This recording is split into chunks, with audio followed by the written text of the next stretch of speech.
She boarded a plane with a dream, a modeling contract, an escape from winter and debt. Her friends said she was glowing when she left Moscow. Within days, her messages stopped.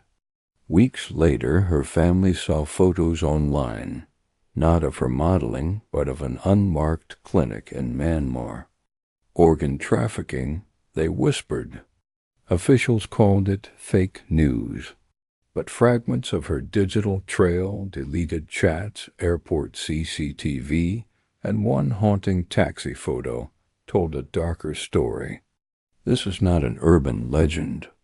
It's the anatomy of a global industry that hunts ambition itself. The story of Vera Kravtsova, the girl who flew toward a dream and never came home. Before Vera Kravtsova became a headline, she was just another 23-year-old chasing light. She studied marketing in Moscow. But her Instagram told a different story. Travel filters, runway poses, the soft promise of something bigger. She lived with her mother in a small apartment near the metro, saving each month for modeling courses she could barely afford. In late 2023, a message appeared in her inbox. A Bangkok agency claimed they'd seen her portfolio. They offered an all-expenses-paid trip to shoot a luxury skincare campaign, airfare, hotel, and visa handled. Her friends joked it was fate. She called it her break. Her mother, Tatiana, worried. At least wait for a contract, she said, but the excitement drowned caution. The company's website looked real, the recruiter's English polite. The agency sent her a digital itinerary stamped with airline logos. They even asked for her passport scan to book the ticket. She sent it within minutes. What Vera didn't know was that the same agency name had circulated for months on expat forums, flagged by users warning of modeling jobs that ended in disappearance. In the following days, her social posts shifted. No more filtered smiles, just countdown captions. 3 days till takeoff. Her last upload was a mirror selfie in the airport restroom. Captioned simply, "Next stop, Bangkok." Behind the reflection, a small detail most viewers missed. A man in a black baseball cap, staring at his phone, camera strap dangling. The photograph would later become Evidence Exhibit A, the last verified image of Vera Kravtsova before she vanished. Vera landed in Bangkok on a humid Thursday afternoon. She texted her mother a single line, "All good. They're waiting for me."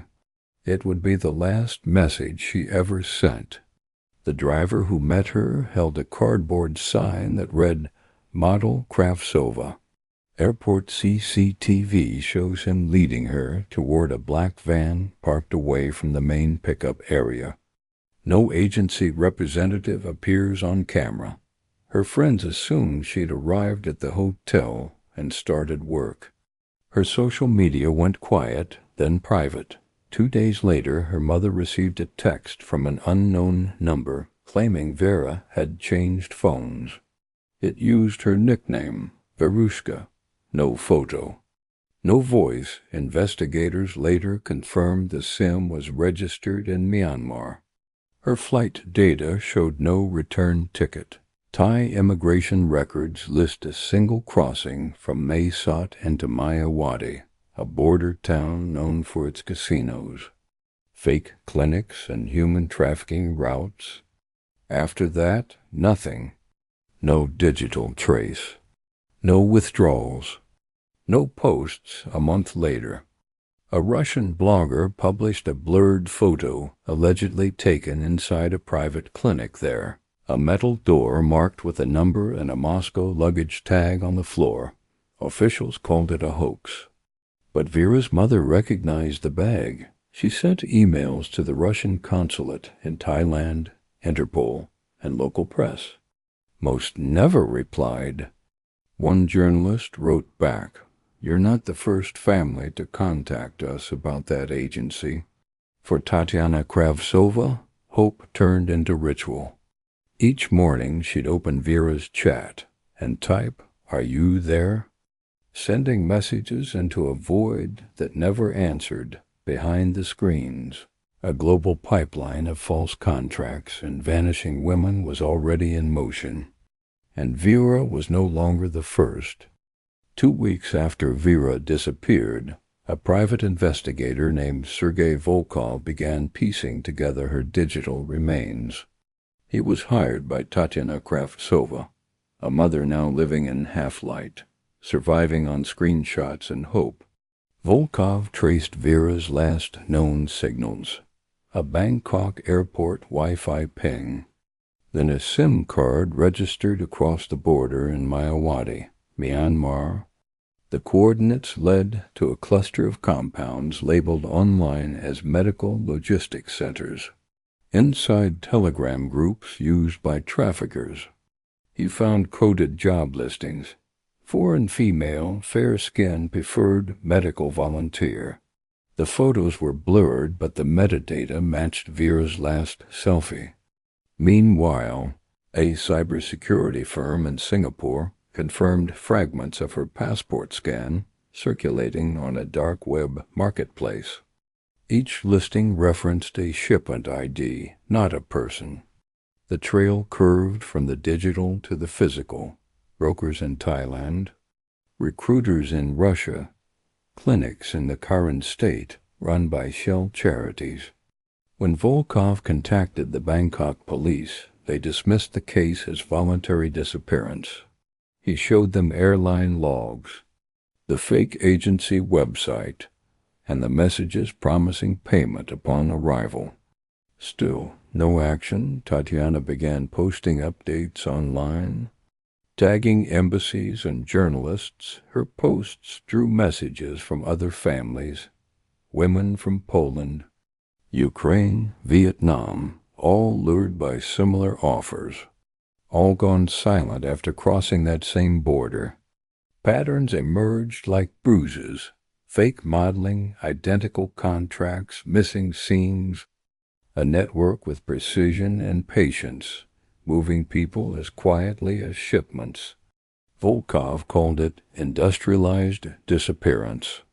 By spring, international agencies had stopped replying to Tatiana's emails. Yet every night she refreshed the same inbox, waiting for a subject line that never came. The world had already moved on. Only the algorithm remembered her daughter's face, trapped forever in posts she could no longer update. To understand what happened to Vera, you have to understand the industry that took her. Not a single factory or cartel, but a global supply chain of desperation. Data and demand, trafficking networks thrive where legality blurs. Refugee zones, unregulated clinics, border economies. Myanmar's current state, where Vera's signal ended, is one such place, a patchwork of casinos, hospitals, and charity compounds run by militias behind polished websites. These facilities list organ donation programs sponsored by anonymous philanthropists. Investigators found clinic records filed under codes, not names. Shipments labeled biological aid were moved across rivers at night in refrigerated trucks. The same shell companies appeared in cases across 3 continents, always with identical invoices. Identical typos. Their servers were hosted in Singapore, their directors in Cyprus, their patients in private hospitals from Dubai to Hong Kong. It was industrial precision built on moral absence. Human trafficking analysts call it the ghost economy, where human life is turned into paperwork. Each file a quiet erasure. The profits are staggering. A single kidney can sell for $100,000. A cornea for $20,000. and for every client there must first be a disappearance. Vera's data trail was part of that machinery: passport scans, medical records, even her Instagram photos cached on proxy servers. She was never missing to them. She was indexed. Volkov called it the commerce of vanished identities. When the first international task force was proposed, it was dismissed as unsubstantiated rumor. Officially, Vera's case remains unsolved.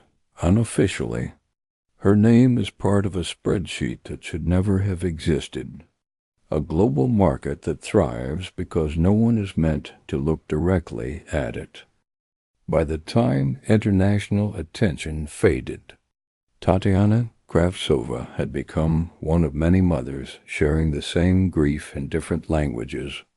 Online, she found a private forum run by families of missing women: Poland, Ukraine, India, the Philippines. Every profile told a variation of the same story: a contract, a flight, then silence. Their usernames were numbers, their posts filled with coordinates, screenshots, and prayers.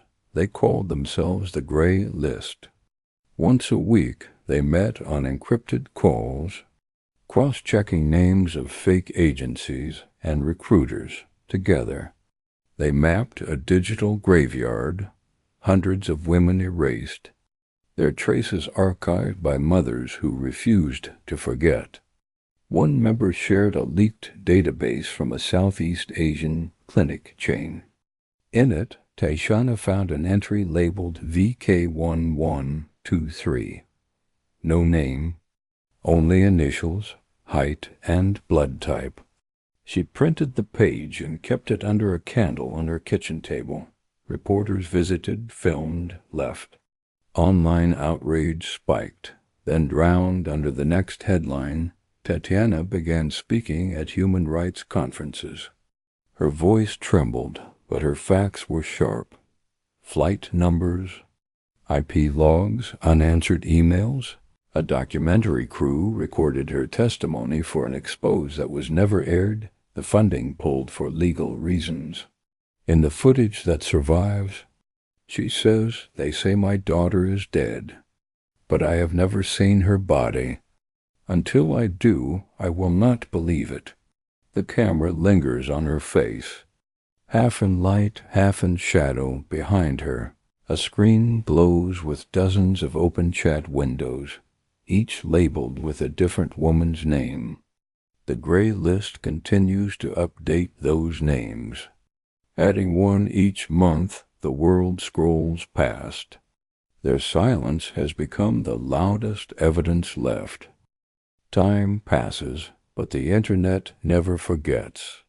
Vera Kravtsova's photos still circulate: modeling test shots, travel selfies, the face of a woman who believed opportunity was safety. Each repost is a fragment of digital afterlife, proof that someone once existed beyond the headline. Her case inspired quiet policy changes in several countries. Russian travel advisories began listing employment scams targeting women under 30. Thai authorities tightened visa screening for promotional agencies. None of it came fast enough to help the ones already gone. The Gray List still updates their spreadsheet every month. They share resources with NGOs, trace fake contracts, and warn new applicants before they fly. For them, Vera's name became a caution and a rally cry, a reminder that awareness can save lives even when justice cannot. Tatiana Kravtsova now works with a small volunteer group translating victim alerts into 5 languages. She says she will stop only when every mother stops writing, "Are you there?" into empty chats. Her daughter's story is taught in seminars on cyber trafficking and digital consent. Law students debate which jurisdiction failed her first. Human rights advocates quote Vera as the face of an invisible border, the line between dreams sold and lives stolen. For the viewers who find her name online, the message is simple. Behind every missing person post is a network that counts on disbelief.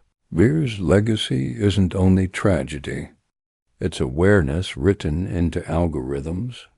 Her image whispering caution through screens. She flew toward a promise.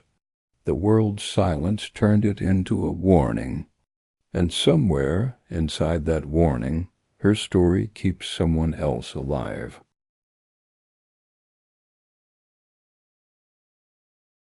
If you thought the horror ended here, you're wrong.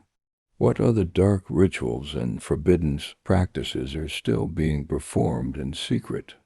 Dive deeper into the chilling world of haunted ceremonies, banned footage, and eerie folklore that refuses to stay buried. Click on the playlist to uncover terrifying recordings, lost evidence, and disturbing stories they never wanted you to see. Don't forget to like, comment, and subscribe for weekly uploads of spine-tingling footage and dark tales that echo from the shadows. This is the Forbiddance Archive, where the hidden truth and haunting evidence come to life.